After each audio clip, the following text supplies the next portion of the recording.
Je m'appelle Nadia. J'ai épousé Nick à 23 ans, avec dans le cœur la certitude que notre vie serait belle, que nos bras seraient vite remplis d'un petit être à aimer.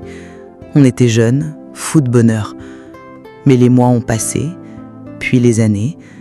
Le même vide, la même douleur sourde qui s'installe quand on réalise, encore une fois, que ça n'a pas marché. Les examens médicaux, les regards, les fêtes de famille où les questions fusent et blessent comme des lames. Alors, c'est pour quand ? Je souriais, rentrais chez moi et pleurais.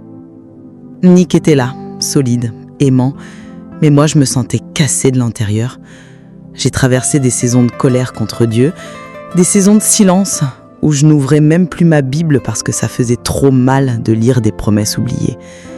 Et puis, un soir de janvier, 13 ans après notre mariage, j'étais seule dans le salon et quelque chose m'a poussée à ouvrir ma Bible.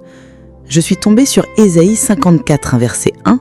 « Pose des cris de joie stériles, toi qui n'enfantais pas. » Je l'avais déjà lu, mais ce soir-là, c'était différent.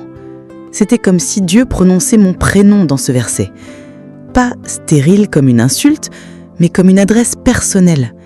Il me voyait, savait, et il me demandait, malgré tout, de crier de joie. Ce n'était pas une promesse facile, mais un appel à la foi dans le noir total.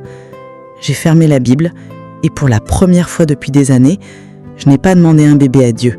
Je l'ai juste remercié d'avoir parlé. Une paix inexplicable est entrée dans mon cœur. 3 mois plus tard, à 36 ans, un matin ordinaire de mars, j'ai regardé un test de grossesse dans notre petite salle de bain. 2 lignes. Je me suis assise par terre et j'ai pleuré, mais cette fois, c'était des larmes que je n'avais jamais pleurées avant. Nick est entré, il a vu mon visage et il a compris sans un mot. On s'est tenus là tous les deux, par terre, en pleurant et riant en même temps.